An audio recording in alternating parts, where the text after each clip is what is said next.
কিন্তু আমরা বামপন্থীরা মনে করি আমাদের ইতিহাস বোধ যা, তাতে ব্যক্তির ভূমিকার থেকে অনেক বেশি ভূমিকা থাকে আদর্শের, নীতির, প্রোগ্রাম, কর্মসূচির। আদর্শ, নীতি, কর্মসূচির প্রশ্নে মানুষকে টানা যায়, মানুষকে সঙ্গে আনা যায়। ব্যক্তির ভূমিকাটা সেখানে গৌণ না। আমি এমন কোন উদ্যোগ নেব যাতে অনেক ধরনের ছেলেরা চাকরি পেতে পারেন এবং সে যে নিয়ম নীতি আছে দেশে, এমপ্লয়মেন্ট এক্সচেঞ্জ আছে। ধরুন আমরা হলদিয়া পেট্রোকেমিক্যাল কমপ্লেক্স করেছি, আজকে ডাউনস্ট্রিমে 400 কারখানা হয়েছে, 12,000 ছেলেমেয়ের চাকরি হয়েছে। আমি দাবি করব না আমি চাকরি দিয়েছি। আমরা চাই এইভাবেই আরো হলদিয়া হোক, আরো শিল্প হোক, আরো বাণিজ্য বাড়ুক।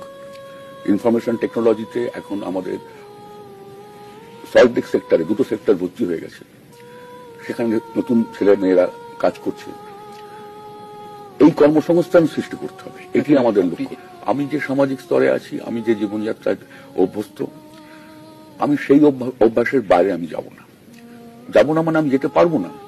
আমি যে জামা কাপড় পরছি আজকে 40 বছর, আমি সেই জামা কাপড়ই পরবো, আমি এর থেকে ভালো জামা কাপড় পরতে পারবো না, অস্বস্তি লাগবে আমার। আমি যে বিছানাটায় শুই, আমি ওর থেকে বড় খাট আমার ঘুমই হবে না। আমি যে ঘরে থাকি সেখানে আমার বই ফই যেভাবে আছে, আমি অন্য কোনো ঘর ভাবতেই পারি না।